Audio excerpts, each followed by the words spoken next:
the shipwrecks. We have a lot of shipwrecks off the coast here, and we're still getting them. So if you look at the what we have up here, this is brand new news, right? I don't know if you guys have heard this story. I love this sign. Someone went out there and said, "Smile, you're stuck in Seagirt." So how did this sailboat? And it's here right now. This picture is from Thursday, right before the storm. This gentleman, he's from Florida. His name is Larry Kohler, and he had bought this. He was in his mid-50s, and he was going, I guess, through a kind of midlife crisis. He wanted to do something.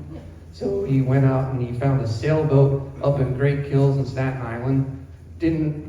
I don't want to talk about his navigational experience, but he got out of the Sandy Hook. He was coming down the coast, and something went wrong. He told us a story. I don't know. I kind of, the guy, he was telling the same story to everyone that went down to meet him. And so, as he's coming down the coast, it's dark out. He doesn't have any GPS or LORAN or anything on this thing. He's operating on a cell phone, Google Map, and saying, "I think I'm close to Manasquan," right? "I think I'm close." So he's coming down, and here's where the irony kicks in. He's coming down the coast, and he wrecks in Seagirt, northern Seagirt, right between Seagirt and Spring Lake, where there used to be an inlet. It used to be, the wreck pond is there, and if you remember, none of us remember, you got to go way, way back when this was actually an inlet before it got filled in.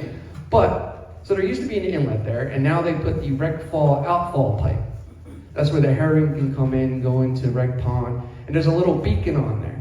And then it's dark, and then just by irony, coincidence, there's a lighthouse where there's no inlet, right? The Seagirt Lighthouse is there. That's there because there used to be one, right? So this guy throws his sailboat up on the beach, anchors, and I'm here. He tells everyone, I thought I was going to Manasquan Inlet. It raised a lot of eyebrows. Okay. But during Hurricane Sandy, for a brief moment, this inlet was open again. And the tide was running in and out, and all the pollution problems in Wreck Pond were solved just like that. But then the Army Corps said, "You know what, let's fill it back in." So there goes the inlet. Anyway, so he's got to get this thing off the beach. New Jersey state law says you can leave a boat for 30 days before it can be considered abandoned. Unlike a car, if you leave like a car sitting on the street for a day, they can call it abandoned, they can come tow it away. So he was just in court yesterday, and they gave him another 30 days. He's been here since September 20th. Right. And he was the talk of the town. He even got a Pete Nelda shirt. He went to eat a pizza. So everyone loved him, and then they were just like, "All right, well, how long are you going to be here?" And now he's not even here. He's back in Florida. But that's his sailboat. That fits the criteria of a shipwreck. It's a ship, and it's wrecked. And it's along the New Jersey coast here. And it's a guy who just made a wrong turn, right? And a lot of the stories that we'll see today, there's a lot of boats that made a wrong turn and wound up, in places where there was no water anymore. Again, we have, as I say, the story's still being written. You don't know, you guys beach people, you're walking the beach, you don't know what's buried underneath the sand.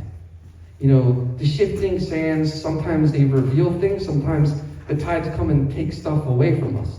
So this was just uncovered last week down on Island Beach State Park. So some of you may have heard the story in the news, I don't know. Some of you may be seeing it for the first time. But it's just some ribs of the boat, not much. But the New Jersey Maritime Museum in Shipwrecks, if anyone's really interested in this stuff, that is an excellent source because they've got it all cataloged. And they as much information as they know about these boats. So that's where I got the information that you see here. So this is a schooner that wrecked on March 21st, 1890, just because of a storm. No other reason. But when it wrecked, it didn't wreck on what was called Island Beach State Park. It wrecked, the location was just Cedar Creek. And just shifting times, names. I don't know if anyone's familiar with the story of the Atocha, which is a Spanish galleon ship that was going to Potosi in Bolivia, and coming back, it was just laden with silver. And and then it shipwrecked off the Florida Keys in the 1620s in a hurricane. But they called all the Florida Keys the Matacumbes back in the 1600s. Over time, all those key names have changed. The Matacumbes are just two small keys now in the center of the Florida Keys. So everyone was searching for this ship because it had millions of dollars worth of silver and gold and emerald, a lot of blood money coming out of the Spanish Empire.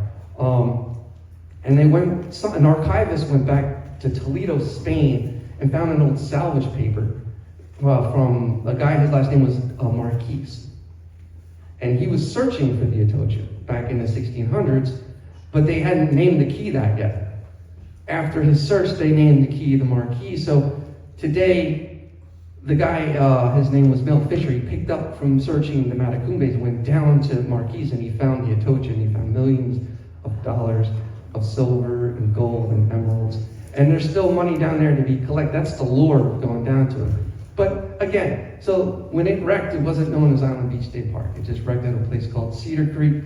It was traveling from Puerto Rico to New York City. Puerto Rico, this is 1890, so Puerto Rico was still part of the Spanish Empire. We hadn't had the Spanish-American War just yet. That was about 8 years away before that happened. All the crew members fortunately survived. $2,000 worth of oranges, so somebody didn't get their vitamin C that day. Worth about $71,000 in today's economy. Now, this is something that just appeared last week. Earlier this year at Hurricane Erin, we had another shipwreck, the Sea King. The mast of the Sea King was sticking up by Barnegat Lake. And then Hurricane Erin came. That was just an old trawler that had wrecked in like the 1960s, but it was always a landmark. I'm gonna go striped bass fishing, I'll meet you by the mast. Well, the ocean came and took that away. So the Sea King is gone. And then we had some breaking news earlier this year, more news, new news, old news, if you want to call it, from a shipwreck. I don't know if you guys remember this story. The guy's name, there was a boat, the Oriental, and it was coming up, I forget, hold on a second, it was carrying, I'll tell you, so I write this stuff down. It was a schooner, and it was coming, it was en route to sorry. You guys know where Girard College is in Philadelphia? Okay, this was a very old, one of the oldest schools in the country. And they were building this Greek, it's called the Founders Hall. And they were building it in Greek Revival style, so they needed marble. So there was a ship coming from Connecticut carrying that marble in 1844, going down the Jersey coast, gonna hang through the bay, go up to Philadelphia, but it didn't make it. So the ship wrecked, and the marble was lost. And they completed Founders Hall 4 years later. But in 1995, okay, 150 years later, skeletal remains wash up in Margate. Then they wash up in Longport.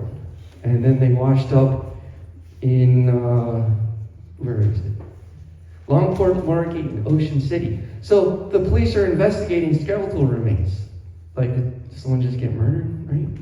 Who was this first? Who did the skeletal remains remain to? So at Ramapo College, they had this new DNA testing, and they found the DNA matched the family of Henry Goodsall. So they solved the mystery that this was the captain of the Oriental who went down in the storm in 1844. So as a newspaper reporter, some of these stories come to me, and I find it fascinating. The research that's being done out there by individuals. So now, let's see here. Now, I grew up in Brielle. You guys know where that is, right? Right on the Manasquan River. Really, really great place to grow up. And I grew up working on boats. And my first job was actually at Hoffman's Marina. And I remember it was 1991, so I was about 16 at the time. And this is the first time I really ever heard about shipwrecks. And I have this quote up here from Robert Kirsten, who's the author of this book called Shadow Divers. an obsessed culture of immensely brave men. And the story I'm about to talk about is these divers, John Chatterton, Richie Kohler, Bill Nagel, guys who went down to depths that nobody was going down to. They risked their lives, and some of them died. So as I grew up in Brielle, I remember this story as clear as day. There's this guy, his name was Bob Reiner, and he's just an old salt. He was hanging around in the dock, and one fall day, he said, "Here comes the Seeker Nagel with another dead body." And I'll never forget that. I didn't know what he was talking about at the time. But then we started to get this news that Bill Nagel's crew and the Seeker had found some German sub. They had convinced them. It wasn't supposed to be where it was, because the German records had this boat off the coast of Africa, and they said, no, there's no way that's our sub. So this was the story of shadow divers, and the story of Bill Nagel, the late Bill Nagel.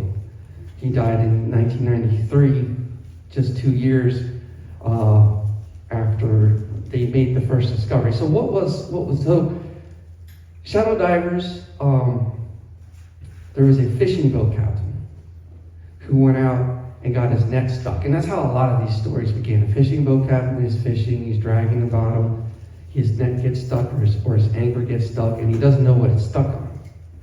So this guy comes down to us, his name was Skeets. I don't know who Skeets was. I have a feeling there was another captain around Skeets, Frank, but I don't know, the Islander was his charter boat. It could be that guy. I think he's still around. But, so there was this bar in Brielle called the Shipwreck Inn. It's right by the Route 35 bridge, and everybody called it the Horrible Inn because it was just a place to get drunk, and it was dirty. And this is how a lot of people end up on fishing boats, right? This is how you end up on a scallop boat, because you got drunk and you were talking trash at the Horrible Inn, and you said, "Oh, you want to fish? I'll take you out." So they got another place in Point Pleasant called the Broadway. Same kind of dive bars where fishermen hang out. This is a total dive bar. So he says to Bill Nagel. Now, Bill Nagel, he had a reputation of pushing the limits.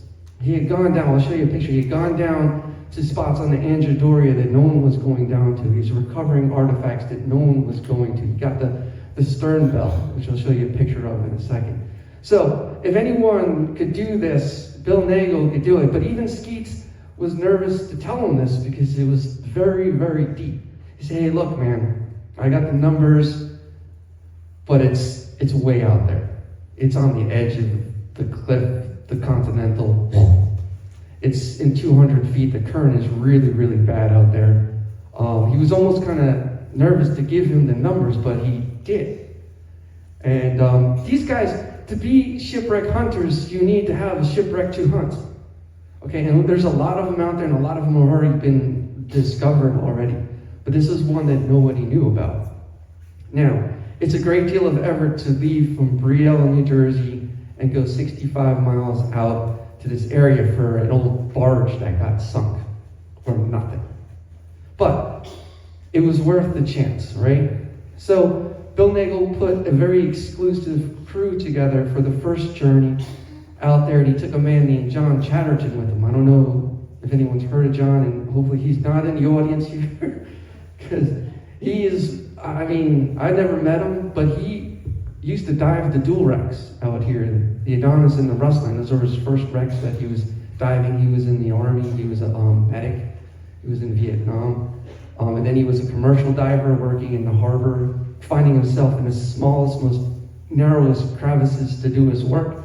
So they went out there, and they didn't want to get followed, because getting followed, someone else might steal your wreck from you. So they went out there in total secrecy. When they got out there, they realized it's deeper than 200 feet, it's 230 feet.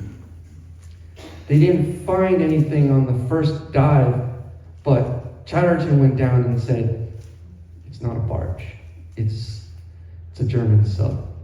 And what's it doing here, right?" And now we know that a lot of German subs came off the New Jersey coast here during World War II. It's not that shouldn't be there. It was just like, how did we not know there was a sub, and what's it doing in this particular spot? And can we prove it? And that's the other thing. Can you prove it? So they went down again. After the first dive, everyone swore to secrecy. I'm not going to tell anyone. But Bill Nagel loved Jim Beam. And a little too many Jim Beams, and Bill Nagel's telling somebody, don't tell anyone. So he tells somebody, and another dude was telling his best friend, he's like, I can't tell you. He's like, you called me at 12 o'clock at night to tell me you can't tell me? Now tell me. He's like, I can't tell you. He said, why'd you call me? So he eventually told him too. So then word is getting around that, oh, wait a minute. So who did you tell? Did you tell? Did you tell? So they went down the second time. And they had a guy named Steve Feldman on the boat with him. And this is the story I was telling you earlier. 230 feet down. So they go down this little rope. They shackle it to the boat. It's complete darkness. You can't leave this spot. You walk off here, you're not coming back, right?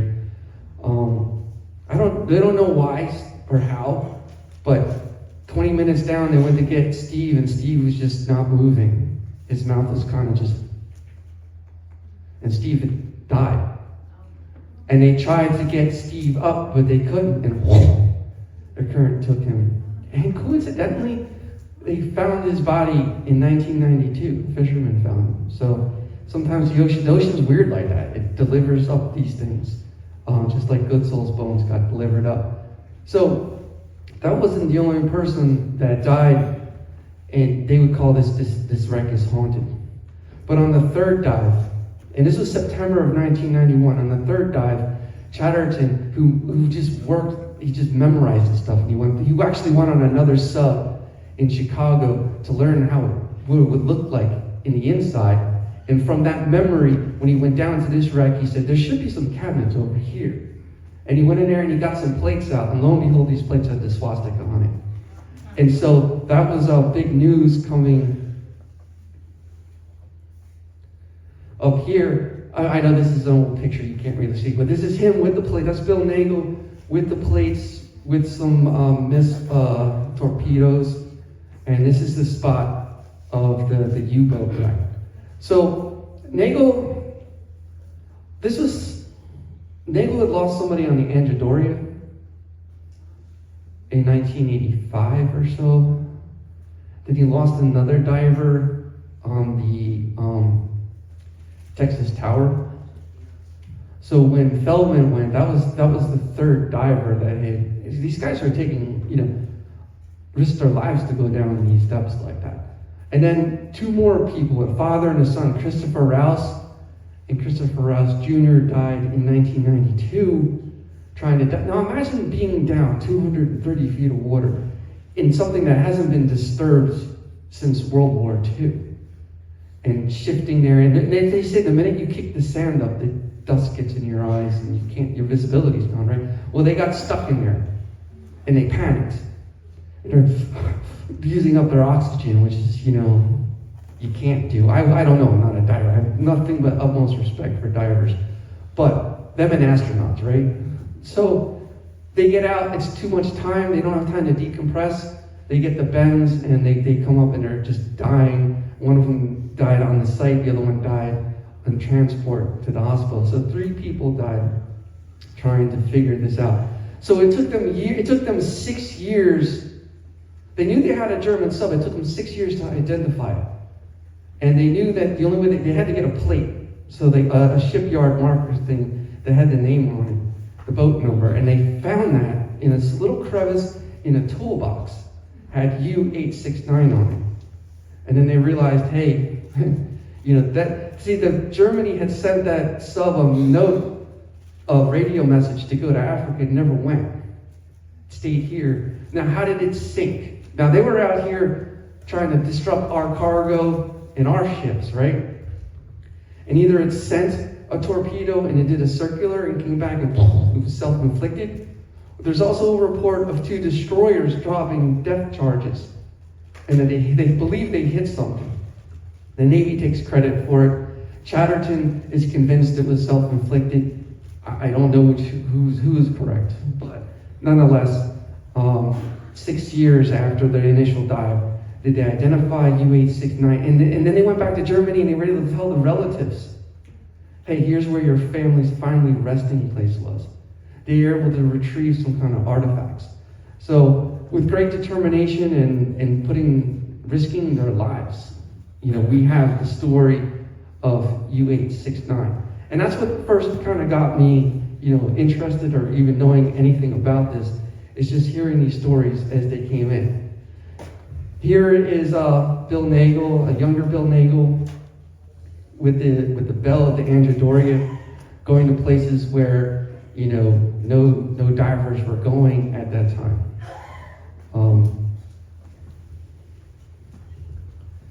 Making a name for himself. All right, so someone asked me about the next ship. So that was U-869. I'm going to be going through, no rhyme or reason, just a number of boats that some of you know, some of them you don't know, some more the ones that I'm familiar with, and some of the stories that we already know, right? But not all the pieces to the story. So this is Greg Bogan, a good friend of mine, the house where they put the bodies.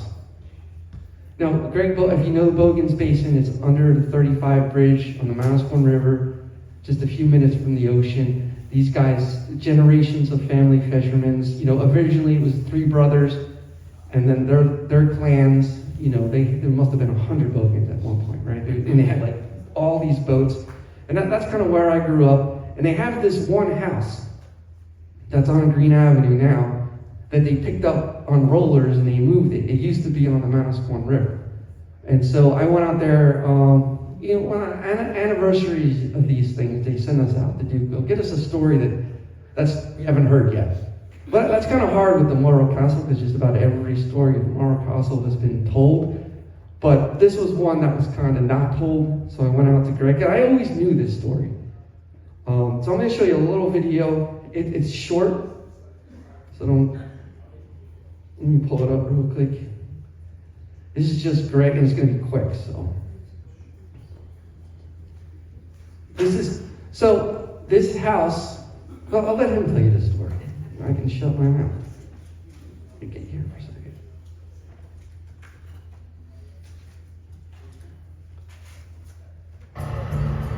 Chevy Equinox EV is more than an SUV. It's your big screen and your hidden gem.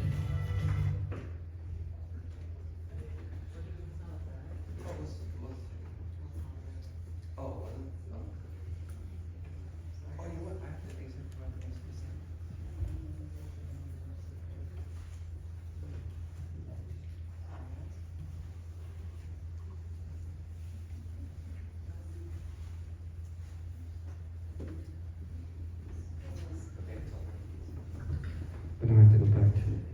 So here we go. Equinox EV. It does it all on one full charge. Chevrolet. Together, let's drive. Jesus. I can't make it. And its disruptive symptoms getting in the way. It's time to make a change.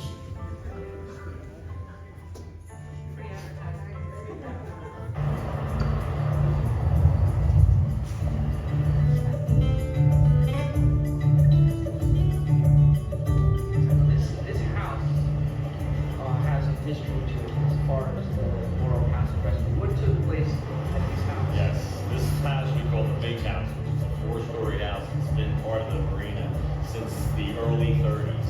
And during the period of the Morro Castle disaster, this house was actually down on the waterfront facing the river and was made an impromptu board for the Coast Guard to bring their bodies up and put them on the deck here of the Big House. Was your family involved with Morro Castle Rescue? My great-grandfather and my grandfather and great-uncle were the main sailors that took the Paramount 3L to rescue 64 people at the Morro Castle disaster. For people who don't know, what is the Paramount? What was it? What would it been doing back then? Okay, Paramount was a 50-foot wooden fishing vessel that would go out for recreational fishing. That morning would have been a normal day of all-day bottom fishing, and because of the weather, they were not going out that day. The weather was a little overcast. They were getting ready to go and thinking about going when they got the call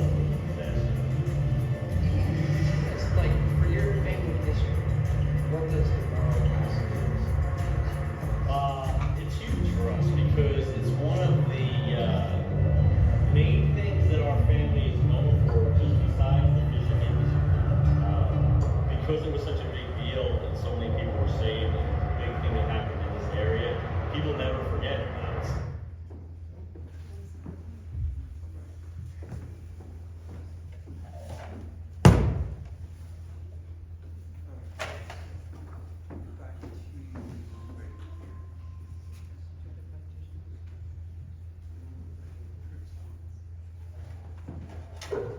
All right, so a lot of us know the story of the Morro Castle.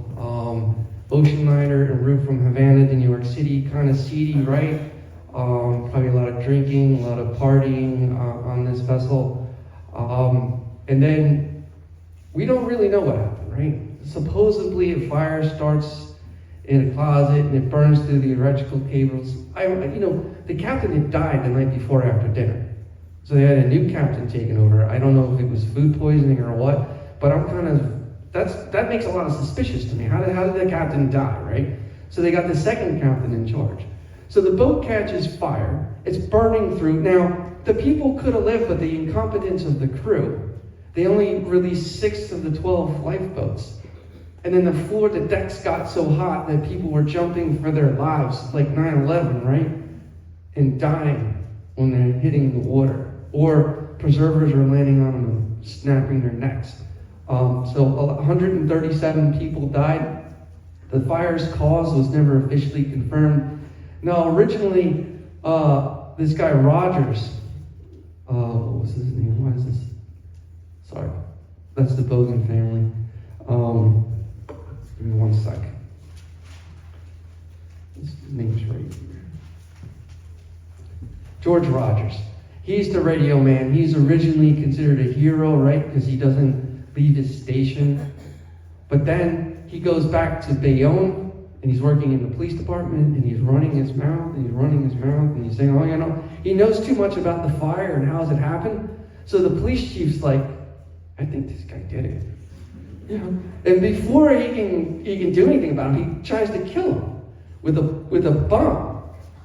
A little makeshift bomb throws in the house, but the police chief lives. He goes to jail, he gets out, he murders a couple, right? Yeah, this guy was no good. I think he did it. I mean, I can't convict him right now, but he died in jail a couple years after that. But, so perhaps it sounds like maybe there was a little arson going on. I mean, how did it start? They don't know how this thing originally started, and that's part of the pressure. But you can see what this guy's on, right? It's kind of cool. This is how, in the old days, we'll talk, when the life-saving stations, like Lake Tack, which we'll talk about in a few minutes, they throw these grapple hooks, they get a rope on it, and they get these carts to pull things back and forth from the shipwrecks to get the people to shore. So here, this guy here, that's not really the case. This guy was doing work, kind of inspecting the Morro Castle. I don't know what happened to his left foot. To this day, I'm looking, did he not have a left foot? If you look, there's no boot. Yeah, right? It's shipping up to Boston to find my leg.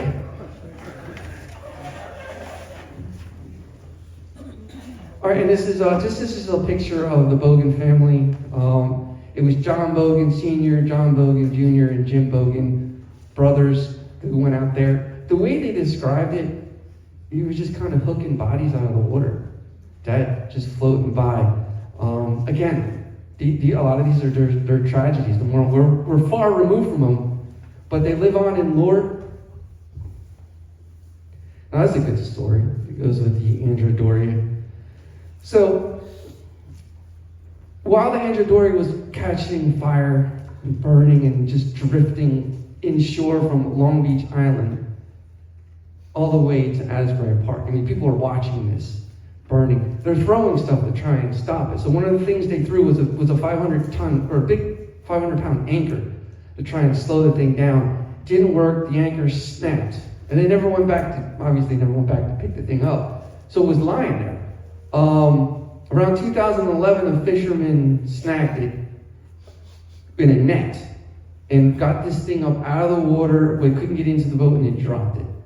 And he went back and he told his diver friend, Bill Cleary, hey, I think I found it. And Bill Cleary was looking for a different wreck. And he said, no, I think this is so they researched and they say it could be the anchor to the Morro Castle. So here it is. They pulled it up in 2023. I'm gonna wait. I'm gonna go through the slideshows so we can keep moving seamlessly instead of stopping and showing the video. But at the end, I'll show you the video. It's a short clip of them bringing it out of the water to what was in Manasquan River. He was cleaning it in the river, and he kind of raises it. So we'll see the Android. So we're still kind of writing the stories to this day. And this was only just a couple of years ago where they refound this amazing artifact from the Androdorian. Well, he was cleaning it. And I'm going to show you, it takes a lot to clean artifacts. So this is the Texas Tower. I don't know if this one is a little less familiar, but I think a lot of people, it's still familiar enough with a lot of people to know about this. This is a Cold War era relic. It was part of the Air Force, and it was about 60 miles off the coast of New Jersey, almost on your way to the Hudson Canyon. And so this was just a radar, so they could detect like a Russian bomber, give us a little heads up, say, hey, they're coming, the Russians are coming. And then we're stationed on this platform. And then in Hurricane Donna in 1960, damaged the Texas Tower. And then there was a storm in 1961, January 16th, 1961, where it just fell over, okay? And everyone, all 28 people who were stationed on there died. They went down with it. Now when the tower went, it didn't just go boom, boom. It kind of like the Leaning Tower of Pisa. So the deepest part of it is 185 feet. The higher parts of it were about 120. Originally, it's since crumbled a little bit more from what I hear. But this is when Bill Nagel was diving the Seeker, he was taking recreational divers out there. It was a good recreational dive. If you stay on the top platform, it's 120. But some guy thought he could go down to 185 and he never came back. Now this is a spot that we fish a lot. This is one of these areas as you're coming in from the Hudson Canyon and you go through the Hudson Canyon, then you come into the Chicken Canyon, then you come into the Mud Hole, then you come into the Hudson River. This is one of these spots, there's a bunch of wrecks out there where you can catch bluefin tuna. It's like an eco change, from the bottom to the top, little fish, big fish, and bigger fish. So we've been out there, usually we will go out there, the bluefin would be there for a couple of weeks, then they move on, yellowfin tuna would come all the way in there. And then it was a spot, like if you couldn't get out to the Hudson Canyon because of the weather, you could stop short on the Texas Tower. And I remember one year, we tried to squeeze in one trip too many, and it was really bad weather. And we were like, we're not making it out to the Hudson Canyon, so let's just stop on the Texas Tower and not tell everyone. So we stopped on the Texas Tower, and it's November, there's no fish on the Texas Tower. So we're out there throwing chum in the water, and it's raining, it's winding, and the whole charter's sound asleep, except one guy.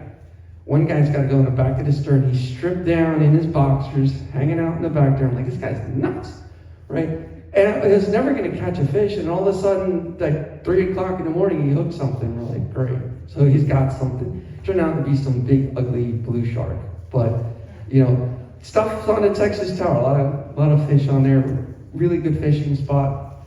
Been out there a bunch. There's so much interesting stuff lying at the bottom of the Jersey Shore. All right, so here's another a wreck here called the Reeser wreck. J.P. Reeser belonged to the Standard Oil Company, and it was coming up from Houston. It was going up to Massachusetts, and it had about 80,000 barrels of crude oil on it when it was torpedoed in 1942. You can see Manasquan Inlet, Barnegat Ridge, and it was about 32 miles. It's just east of Barnegat Ridge. So a lot of people witnessed it that day because it didn't just burn and go down. It burned for a couple days before it eventually sunk down there. And this is another spot that's become a really good fishing spot. Especially, it's like a shark haven. A lot of sharks get drawn to it. And for me personally, This is one of the craziest stories I ever wrote. This is when I was like pretty much new to the Asbury Park Press and the internet. And we had a really big investigation story that they were working on that our editor was really proud of that he was going to launch that day. And I had this stupid story on a Mako shark that the guy was fishing in advance of the Mako Mania tournament, and he hooked this Mako shark, right? And it jumped right into the boat. They didn't fight it. They hooked it and it jumped in. It was alive and kicking in a 31-foot boat, and these two guys were like, oh shoot, the shark started to eat the boat. So they get back in the back of the stern, and it's got the broom handle, and it's breaking through the broom handle, then it's biting through the cushions. And the guy's telling me this thing, Dan, you gotta hear this thing, it's great, this story. And I'm like, so what did you do? Well, we just waited. Till eventually the thing just gassed and died. And they brought it was 8 foot, 300 something pounds. So I wrote this story, Mako jumps in boat, stuns anglers, thinking nothing of it. And it just blew the internet up the next day. And then it blew out the investigation story like it didn't matter. And I was like, this is what they want to read? Sharks. And so now, I see Rich over there. I mean, now it's like, sharks is like, people want to read about them. It's just fascinating creatures out there to do things like this, jump into boats and eat them.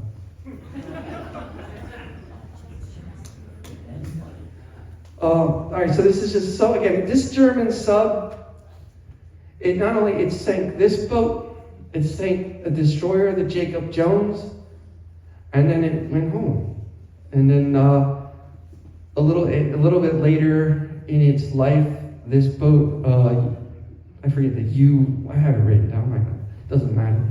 U-578 was disappeared in the Bay of Biscay.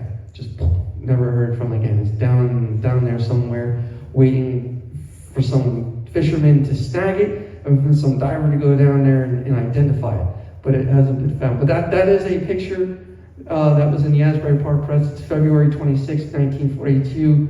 Our initial reporting, and this is from that day, it said 38 crewmen. Since that number's increased to 41, 2 people survived the bombing of the Reeser. Standard Oil, the old Carnegie company, right before he sold it off. He had a monopoly on that. All right, so I wanted to talk a little bit. Next, we're moving through the Andrew Doria.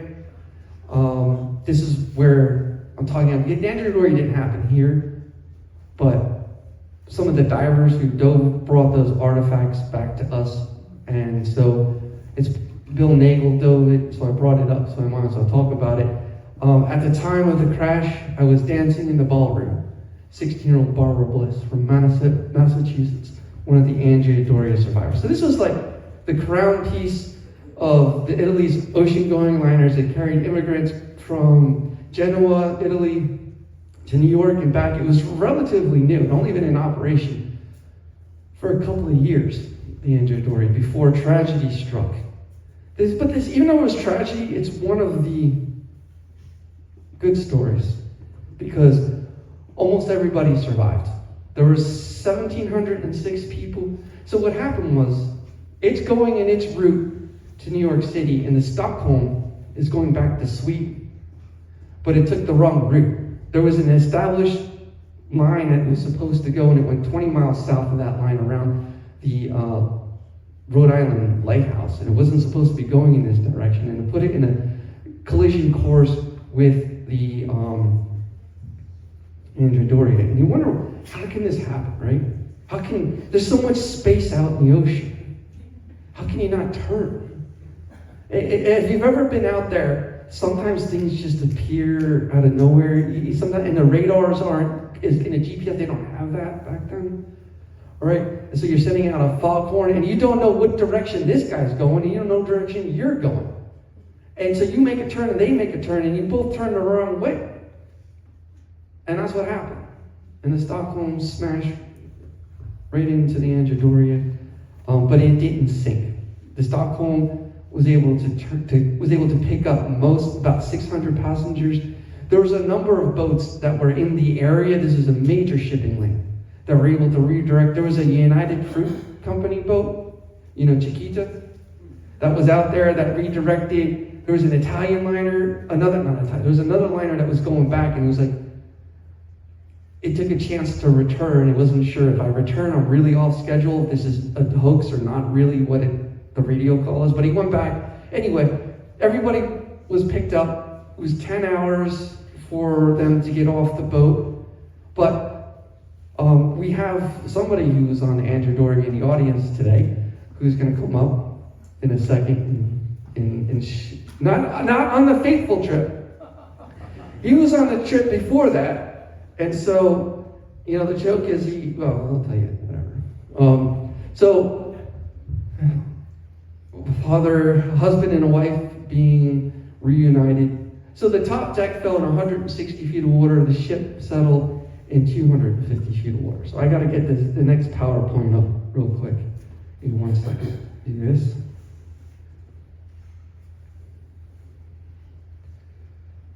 Number 2. All right, so, all right, this is my stepdad at the very bottom, Dominic Camaro, and he's here. He's just going to talk a little bit about what the Andrew Dory looked like. He took it over. He took a trip on it. He came here. He immigrated from. You tell your story. Thank you, Dan. Thanks.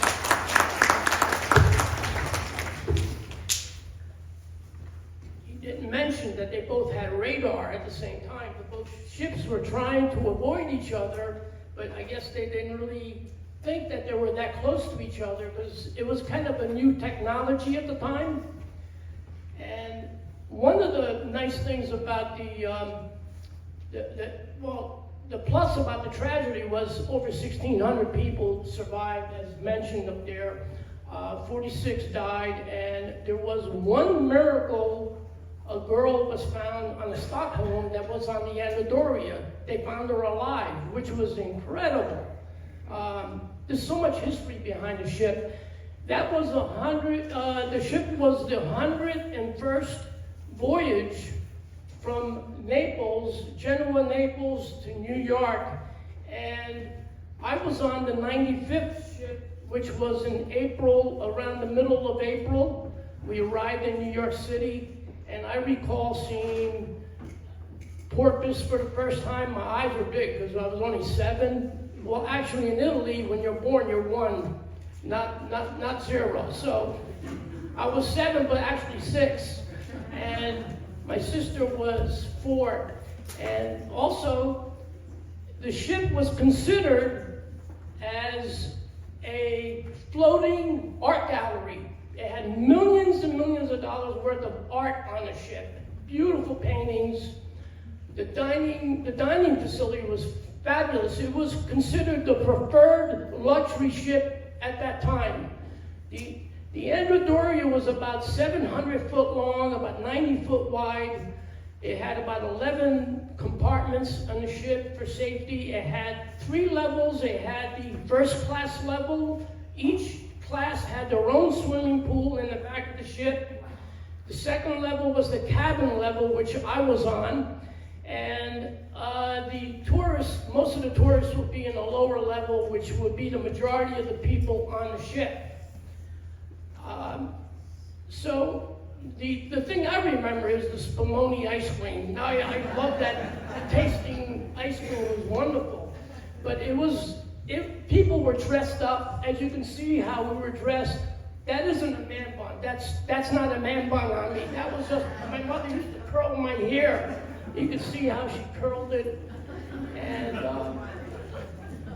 And so I remember coming from Italy. We came from a little, Danny will love this if he went to Barry with me or Biscelli. I came from a little village that was a fishing village in Biscelli, Italy, which was about a 20-minute train ride north of Barry, which is on the opposite coast of Naples.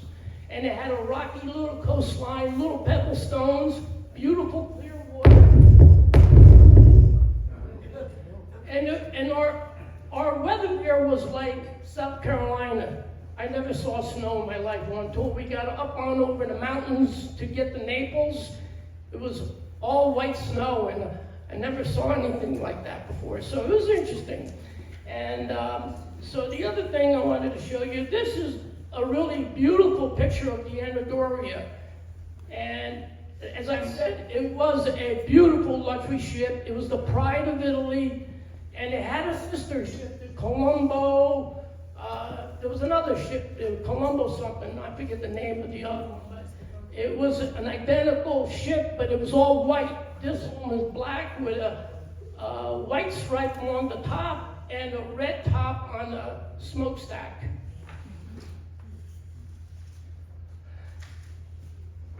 And here's a picture of my dad. Oops, I had it here somewhere. Oh, here. It's a picture of us. My mother was in the middle of the ship in the top waving. You can see a little person like waving with an arm up. My father and holding both of my sister and I. You can come and look at this afterwards if you like.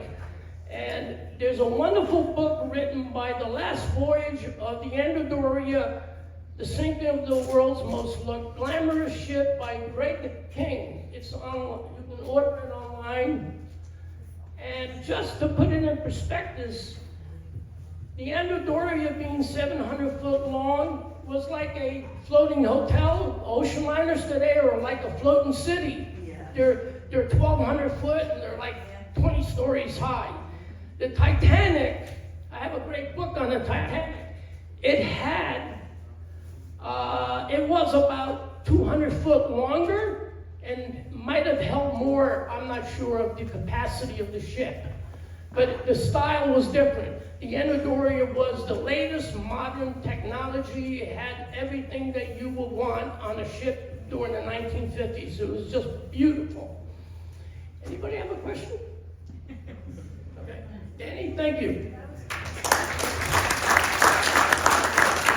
Ladies and gentlemen, Dominic Camaro. He does birthday parties.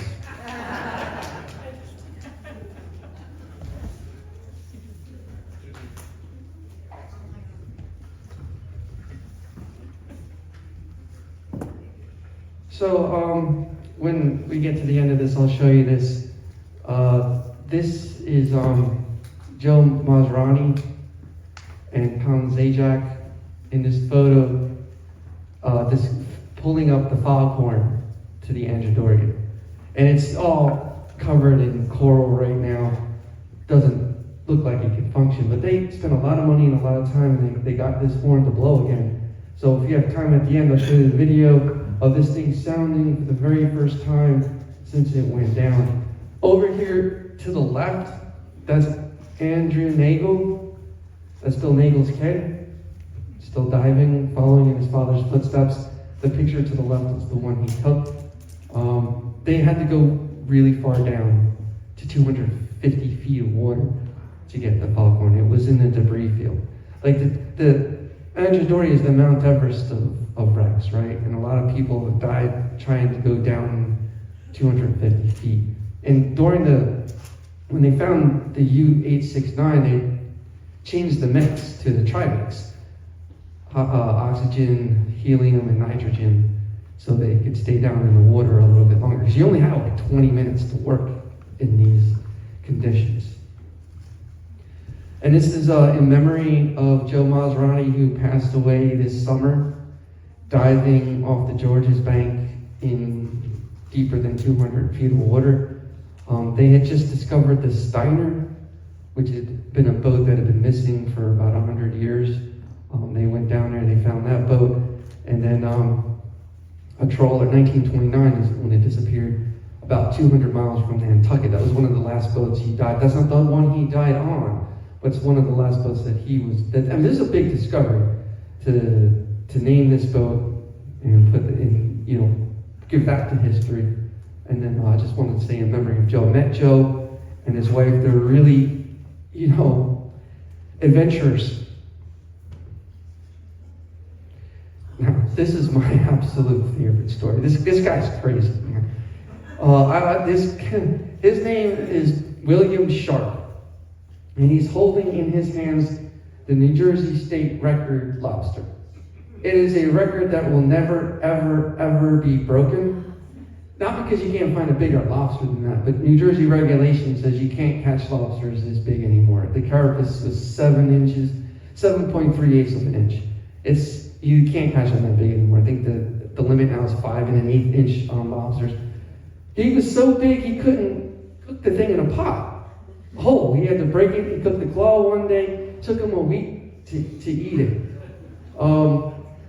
Nobody ever interviewed this guy. So I was looking for a story 2 summers ago, just for fun, just a little history, July 4th story with a lobster in it. And I never wrote a bigger story. I don't know why people were so interested in the story 20 years old, but man, the page views, the reader, the people love this story. So he caught this. Now, he originally fibbed before he learned that this was a record and he had to tell the truth. He didn't want anyone to know his spot where he was diving. But then it was like, you have to actually, you're going to certify this thing. He got it done by Scott's Bait and Tackle down in Mystic Island. He said, you got to kind of tell the truth where you found this thing. So he was diving in the Flower Wreck, which is the Almirante, which is another United Fruit Company ship, right? Bananas, right? Chiquitas. Its boat was going from New York City down to Panama. And the Manifest had produce listed down there. But what happens is, it's World War I, and it's foggy out, and it smashes into a U.S. Navy ship, and down it goes with all its crew, right? And it's down there. And when it happened, all this white froth started washing up on the beaches. Now, it's going down to Panama, to United Fruit Company. You use your imagination. Nobody knows what this froth was, but they thought it was carrying flour, so it got the name the Flower Wreck. The manifold said produce, so apples and bananas or whatever. I don't know what was on the boat. I like the story of the Flower Wreck. So during World War II, Coast Guard planes were zooming across the ocean here looking for submarines. They saw a shadow, because this was in pretty shallow water. So they sent the Coast Guard boats out, and they dropped depth charges on this thing, and they blew it to smithereens. So when he found it, it's in 70 feet of water, it's like 12 miles outside of Absecon Inlet. When he got his lobster, he said there's these little sheets, steel sheets, the hull, scattered about. So he was just kind of in there tickling one and pull it out. And so I called him, right? It's 2024. I call him out of the blue, and he's like, yeah, I still got the lobster. I was like, you gotta be kidding me. I didn't even think I could find the guy, let alone the lobster. And he's got it. He's like, come on down to the house. He lives at the end of the world. There's a lagoon, and then there's nothing. And there's this abandoned house that's next door to it. It's just, the grass is like 6 feet high. And he tells me that's his house. And I'm like, I'm driving down, I'm like, no, that's not your house, dude, because I know where your house is, because I looked it up, right? We have the public records. I know it, but I'll play your game. So I went over, I'm standing in front of the abandoned house, and I'm looking at the other house, and there he is in the curtain looking out. It's like, the guy's really here. Like, I'm not a serial killer. I'm just a reporter. I just want to know the story. So we get up there, and lo and behold, he had the carapace stuffed.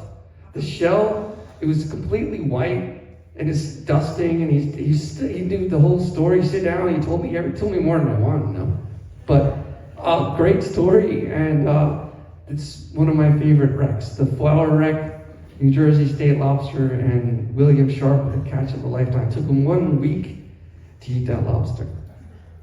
All right. This is another, we're going to have a Long Branch teacher, Don Clark, is going to come up. He's dove this wreck. This is the Stolt Lagali. Went down a Norwegian tanker, sunk on Thanksgiving Day 1964. It collided with the Shalom. Part of the boat stayed afloat, and part of the boat went down into the bottom. It sits in about 130 feet of water. So, Don, you want to come up and tell people what it's like to dive this wreck? I want to give you the diver's point of view. Hello there. My name is Don Clark. Most people in Long Branch call me Mr. Clark because I was Mr. Clark for 35 years at high school. And I always wanted to be a scuba diver since I was little. I was in high school, for senior graduation, I spent all my earnings senior year, plus all my graduation money ahead of time, on lessons and equipment, and I wanted to dive.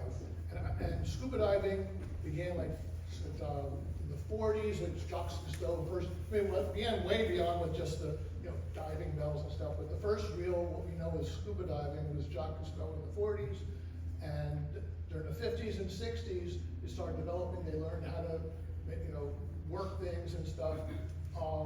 And so when I was the 70s and I got certified, I was still certified by the old techniques. With, okay, we're gonna train you to be any emergency. Now, a little caveat: these direct shadow divers, I love reading it. I'm going, I don't want to do that. That's the intent.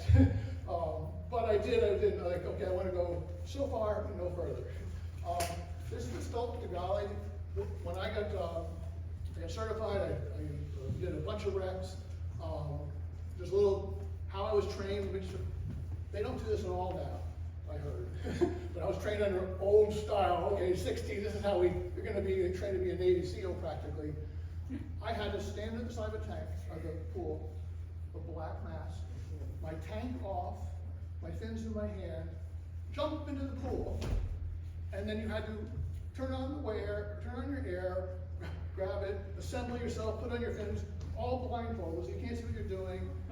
And then the instructor would came up and would like, pull your mask off, and you have to clear it. And then he yanks my your breathing, and I'm like, and you can't breathe, and you're trying, and then I can't find it because he tied it in a knot. Okay, they don't do that in modern training these days, but I'm thankful for it because it trained me. Okay, what you do is you don't panic. Assess the situation. You panic, you can die, and especially when you're in Stolt, where it says down the bottom is 127. Well, I think 130. I got out of scuba diving, but then I got back into it. I won a big teaching award, had money to buy new scuba equipment, started all over again with much modern equipment. When I first got my stuff, I had what's called a buoyancy compensator, because as you go down, you compress and start sinking more, you have to add air. I had something from the 50s. So you can add air, but right next to the pulling for that and air, there's the pulling which releases CO2 cartridge, which would make an instant life vest. I was at 25 feet and I pulled the instant life jacket. I had a split second to remember to breathe out. I breathed out, and the air just shot out of my mouth, and in a second I'm on the surface. If I hadn't immediately gone out like that, I would have torn my legs apart. So it's dangerous, and that's only 20 feet. So I got this money, I went back in, and the first place I went was the Stolt. Because a colleague of mine was an instructor at College 2, and he kind of mentored me back into, like, I got to get back into how to dive, because I hadn't, aside from little shallow things, I haven't done any deep diving. I said, I want to go on the Stolt, I want to go to the bottom. So we went out, and he kind of took me all the way down. And to give you an example of time, it was only regular air. And when you go down to 127 feet, you have about 5 minutes before you have to go through what's called decompression. You have to work your way down, you have to stop at certain spots, and nitrogen get out of your body and stuff like that. So the Stolt, if you go to the top, you can go down to the Stolt, and this is kind of some of the structures here at the top of it. You're only in 60 feet of water. Because when you go off the side, now you're going down to the 130, 120 feet. And so I made sure we went down to there at that point. And so this is some, can I get back to the previous slide? Yeah, this is all. Just go backwards or no? Yeah. I'm gonna take you to, I just want to point out, okay, so this is the front half. The back half is almost exactly half is what we dive on here. This didn't sink, it went on, because it was actually got T-boned by the Shalom, the ship of peace, kind of cut it right in half. The bottom half sank, that one was actually repurposed. So when we're on the stove, we're actually on the back half. Okay, you can go forward.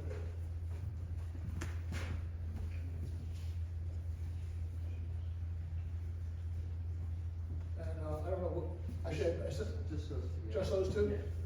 Okay, the basically the stove kind of went down sideways like this. And then, over the years, it kind of more tilted, so it's port side, left side, is you kind of go on as a big flat plane of just, you're kind of like, it's kind of like being on this, imagine this floor underwater, kind of tilt like this, and it's just, you're just going this big, long, 100 feet long of just the side of the ship. And, but then if you head east, and you go over to the then you're going down the hull of the ship.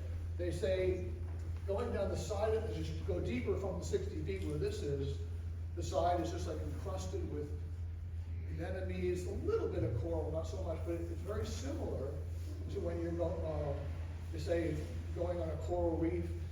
I've only been once, 2 years ago, I finally got to do tropical diving. And I went off the side of the reef, and you're going down the side, going down the stult, except for not being warm, it's like freezing, going to 55, whatever. You go down the side of the ship to the floor, which again, unless you want to spend a lot of time doing extra air so you can decompress, you just don't stay longer than 5 minutes. You watch your time and all that. What else is there? To give you an example of, again, shadow divers, I like it, but I'm going, no. I was a team of 3, and if you've heard, they're supposed to be dive buddies. You're not supposed to dive without a buddy, especially on a deep shipwreck. Okay, 3 of us go down, and we're hanging by the cabin area, whatever, so, the upper structure. And the 2 of them wanted to go all the way down to the end of the far end, where it's split off on the back end of the ship. So I said, I'll just hang here and by the rope going up to the ship. And it's about 60, 65 feet up to the ship. And I'm just hanging here until they go off. I'm like, and in case you get a feel for it, like you're in the top here, but then I'm like, oh, there's an open hole in the side. Ooh, how far down is that? So I hold up my compensator, let the air, and I actually went backwards like this. And I'm going down, like 60 feet to the bottom of the other side of this cabin structure going, okay, I'm going to stay here a minute, and I'm down here, and I'm inside the ship, and it's a very narrow, it's more of a cabin area. I'm going, okay, that's enough.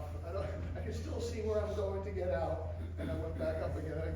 But these guys, the guys in the Andrea Doria and the U-boats and stuff, you read about them, they're going in and down and right and left and following through the corridors and going, no, when I did it, of course I was by myself, not recommended, but that's what I did. And that was enough.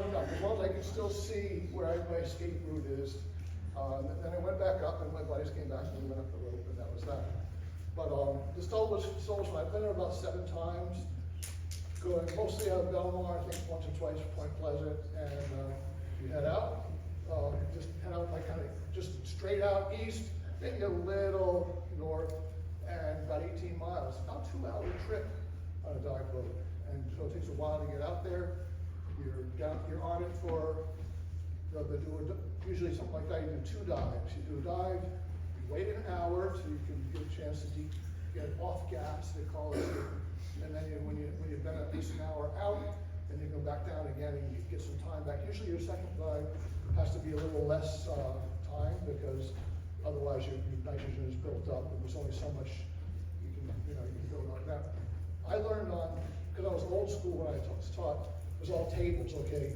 You go this much depth, you can go this deep or this long, and all that. Now they have computers, now they have I just got this watch 2 years ago, which is like, this will connect with my tank and tell me exactly thing on my wrist. But back in the day, you just say, okay, always you're gonna follow those tables. If you break the table, there's a little bit of leeway, but if you break it by a lot, you're gonna have the bends. I've been on ships and no one's ever died, that's still driving, but I've been on ships where, just come up and go through decompression sickness, and we had one fellow, a part of it was called Ocean Wreck Divers, a dive club.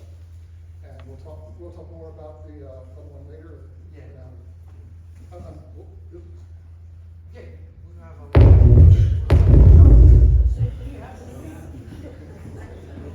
so, where else? So we can do it separately or? Yeah, I got some more slides. Okay, all right, so, but that's the stall, and it's probably one of the top dives, like basically, if you want, divers that want to really experience a wreck, go into the stalls like the highest rated one in this area. There's any wreck you can find stuff, but it's still mostly intact. It's nice to know where you're going, because you're on the wreck, you're going along going, okay, I can still tell where I am, this orientation. Some wrecks on the Jersey Shore, if you've been on, like, you can't tell what all you see is pieces, random, and it's very hard to figure out where you are. But the stall's nice, it's deep. If you want to do a safer dive, which you don't have to really worry about your time, you can stay at the top of it. If you want to go down and see the very bottom, and you will bounce. You go down, look around, go, okay, I'm going up, but I don't want to have to decompress. And that's what I usually do with this. All right, well, here you go again.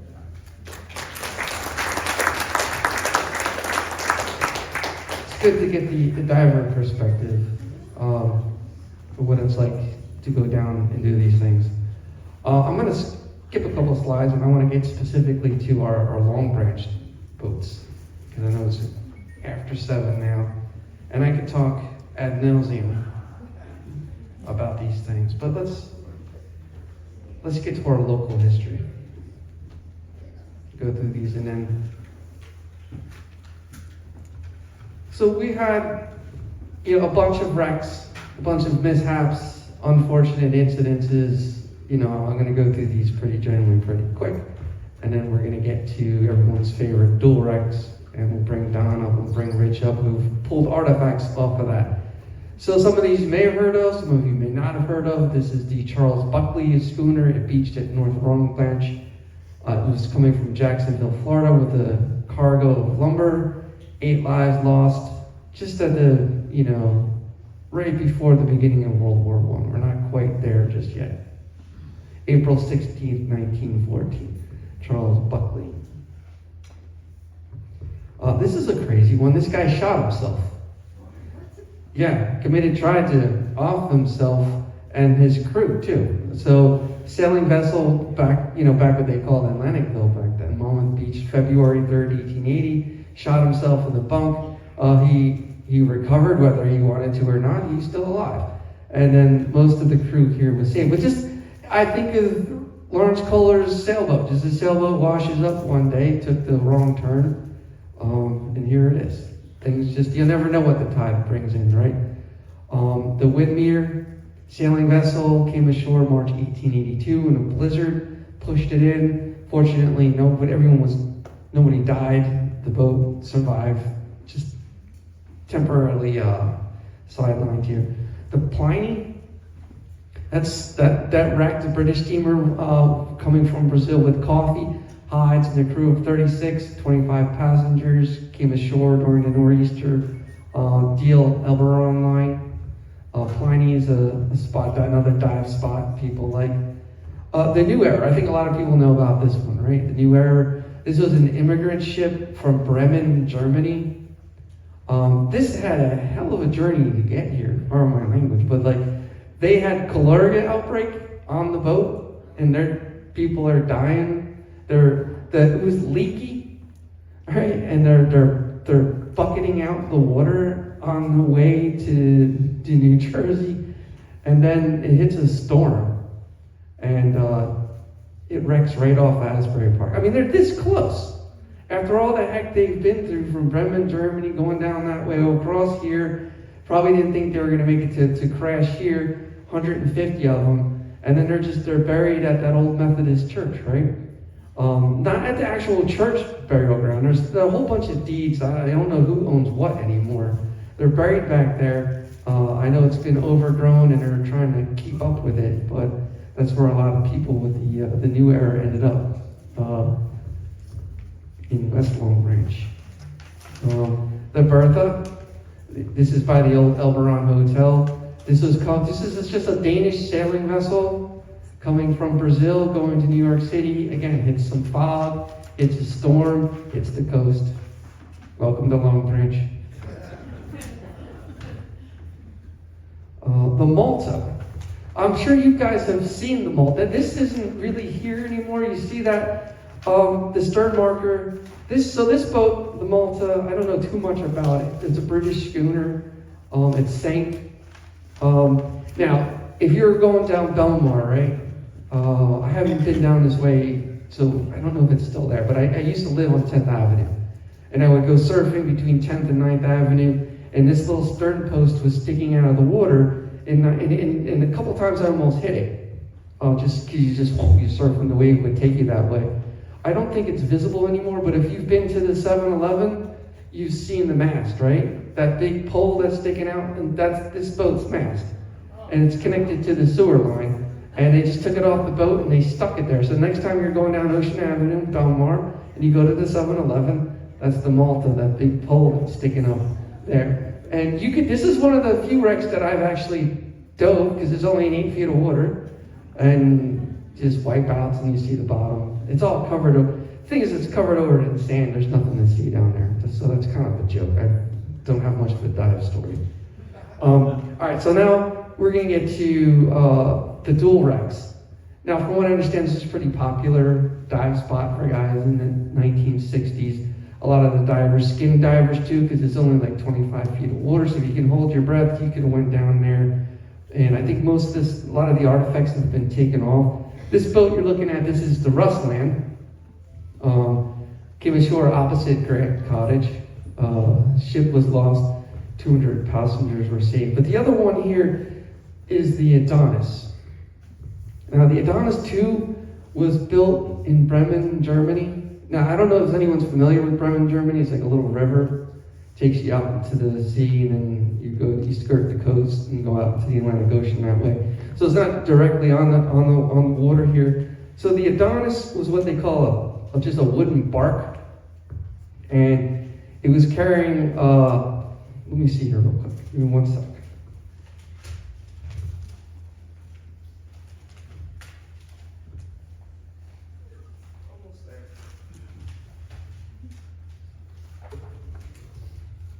So 1853, the owner was F. Best and Company, 550-foot long bark worth $50,000 en route from Newcastle, Scotland to New York. Captain Bose struck the beach 11 p.m. foggy night, March 8th, 1859. Wood-hulled vessel.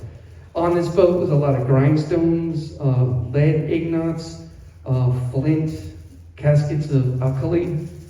It's a cleaner, kind of a chemical. You don't want to get it on your hands. And a bunch of a bunch of soda. And I'm not sure what this soda, it wasn't Coca-Cola. Anyway, so these guys were saved, fortunately, by the Lake Tack Life-Saving Station. Number 4, Captain, who's the guy? I got his name down here somewhere. Captain Green, right? Back then, it was just a little house, a little tiny shack. They would add later the captain's house, 1878, the boathouse, 1897, the Port Huron house, 1904. So these guys went out there and they carried out a lot of the rescue, getting the ropes out to the boat so that people could kind of take these little carts and swing them and get them back to the beach. The Rustland came over a little bit later and hit the Adonis and got stuck. It could have gotten away, but it was kind of just they couldn't jimmy it out. Those people were also rescued. But this was fun for a lot of people growing up in Long Branch. Would dive the Adonis, because it's one you could just swim out to. You don't need a whole lot of equipment to it. It's relatively shallow water. This is a map that kind of shows you why they're called the dual wrecks. And you know, we got Lake Tack over here, Tackanassie, the church, the retreat. We're going to see that video in a second. This is what the Adonis looked like. And these are some copper sheathing. So I'm going to call Rich Fernicola, our author, our shark guy here, a shark expert, going to talk a little bit about diving the Adonis. You ready, Rich? Ready. Thanks a lot. You can hear me okay? Thanks a lot. I just want to mention something about Dan. You know, the allure of these wrecks and the history, the convergence, the adventure, the heroism, the tragedy, and all that merges together and make it very exciting. But Dan is exciting in himself for the Jersey Shore. He's really a treasure, a treat for us. Because what he has not mentioned is that he was a fish guy, a mate early on in that Manasquan Brielle area, and cut his teeth essentially with those endeavors. So, you know, he walks the walk, you know, quite accurately, and then you add his journalistic talents. He's a professor. So this is the man, this is why things like this can be done, and why he produces so much in great quantity and in depth that we're seeing this evening. So it's really great, really a treasure to history especially. In any event, yes, in the early 90s, I suppose, my brother Greg, essentially my finance guy, and my brother Robert we endeavored to take our snorkeling skills, our fishing, and especially my love for Jersey Shore history under the depths, and the dual wrecks was one of them. Dove on many of the shoreline wrecks, which Dan has already spoken about tonight. But you will see, essentially, in reference to these, this is copper sheathing. If we went back, which we don't need to, you could see shiny copper at actually the lower end, actually in the photograph. If that's, it's one of the earliest photographs actually ever really. You can actually see, this was to guard against the Torito worms, you know, the wood boring worms that would devour wooden wrecks. But to make a long story short, and that's the cross type of thing, that's a barrel spigot. That's a lead sounding weight. That's part of a porthole. That part of the porthole could have been from the Rustler itself. And those are copper nails in the bags below those. But I believe we first encountered pieces of these poking up out of the sand, I think on a night dive on the Rustler Adonis, which because of the grindstones, the millstones that are there, the lead ingots and so on and so forth. I do have, not me, but I'm in curatorship for one of the lead ingots from Marie Levine, the shark expert who passed away last spring. But in any event, you know, a portion of these things would be poking up above the sand. So my brother Greg and I, because you become obsessed with this type of thing, you'll do everything and anything. It's quite similar to what you see in the movie The Jeep. The Peter Benchley film. We did all that stuff with the different dredges and the whole 9 yards, and mainly concentrated on that 20 to 25 foot area, because that's where these hulls would hit the bottom when coming ashore. Incredibly exciting stuff, but if I had to liken those adventures to anything, I would almost liken it to a time machine. When you're going down the anchor line or whatever line you have, targeting the wreck, you know you're descending into an area where very few people really have concentrated on or even seen. So when you get there, even though it's wreckage, you get a sense that you're almost in a mansion somewhere, but it's fully engulfed with a clear gel of water. Tremendously exciting, a privilege, appreciated every second of it. And we endeavored prior to the sand replenishment project to get any visible, retrievable artifacts for future museum exhibits. Over at the Ocean Township Museum is one of the medium-sized millstones. The ingot will probably end up there as well. There were about 600 of these lead ingots, around 115, 120 pounds. 300 of them were recovered by early divers. I say early, probably the 1960s, which I consider the golden age, really, of recreational, so-called recreational scuba diving, and the first look, before my time, first look at these, especially the shoreline wrecks, but many of the other deeper wrecks as well. So when you combine the history, the adventure, it's tremendous. If you're diving in March, which is our coldest period, it's around low 30s. Your lips almost feel like they're gonna swell. And then if you were, say, going out to a hot July night, or August or something like that, when everyone's at the bars or at a restaurant or something like that, you're down. One of the most incredible dives ever for me, believe it or not, was just on the Pliny for night diving, which all of this is dangerous, but you obviously have to make preparations to not be too reckless. Was diving along the prop shaft of the steel Pliny, and you just use lights at night. Obviously, you can't see anything other than with lights. I see something wagging coming toward us, and believe it or not, I said, "Oh my God, it's Jurassic Park. I can't believe these prehistoric animals are alive." It was essentially a conger eel, which is our version of like a moray eel. You only see their face and their mouths in the crevices of these wrecks. They come out at night with all of the other crustaceans with carp, the sand at that time. It's coming toward it. This thing, it's probably around 6 feet long, but it literally looked like a dinosaur. But those are the kind of adventures and the very seldom seen stuff that you can appreciate when you actually. But obsession is a good word. It's not easy to do, but you truly have to be inspired with a passion to do it. Down in Florida, it was more treasure diving, but here it's more about historic relic treasures. Thanks for having me, Dan. Ladies and gentlemen, the legend Rich Bernatola, who gave us the 1916 shark attacks. Congo eels is what we call them on the fishing boats, the ugliest fish in the ocean. These things would come up, they got a huge head, slimy, long tails, and they would just wrap around your arm, and you would just grind and grind and grind. You get all these abrasions off it. You get them off the hook, you had to put them on the ground and stomp the head and pop, now hanging the hook. But they eat good. So, yeah, please, Rich is talking about, sand replenishment. A lot of this stuff gets covered over in sand. And this is Don's video. Don, you want to come back up and talk about he went after Sandy to find it. Make sure we'll... My dive club, the Ocean Wreck Divers, we decided 2013, post-Sandy, let's go see it. And this is a terrible photo. This is like the team going out with a bunch of us, the first members of the club. It just shows you how close we saw the land there.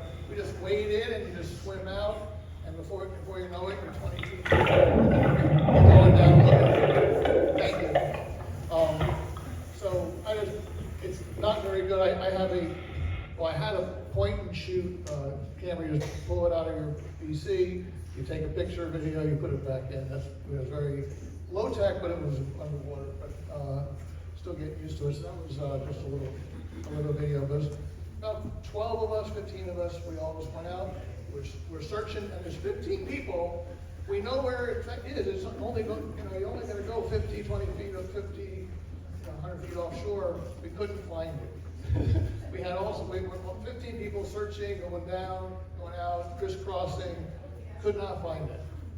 But then, like a couple months later, myself and a buddy, there's two buddies, we said, let's try again. So we went out and we did find it. And it was like we only had that much time. And we know we found it for sure because we found a couple of those grindstones, millstones. So like, okay. We didn't have too many good photos of that, but we had some fun. And we found it. It is literally, you swim out for a few minutes and then start going down. It's very close to the shore. I think it's funny the way, the whole story of the Adonis. It was about 1849 or something like that. 59. And it went aground, and then the rustling actually Russell was in a fog. They thought they were off Long Island, I think. So they're like, wait a minute, the lights are whichever way they were going. There's a light off the port side, and it shouldn't be there if we're traveling where we thought we were. And then they went aground and hit either they hit Adonis or hit nearby, and they landed right onto the Adonis. The two of them right there, but they are literally right there. So it was pretty fun to find them. I wish I got better pictures, but we don't. But it's kind of cool to know they're right there. It's hard to get to them now because there's parking area that we could use, and now they built up there. So I don't even know where you go to park to get there now. Thank you. There's so much to say. I hate, like I'm over here. Like we gotta go. It's because it's after 7.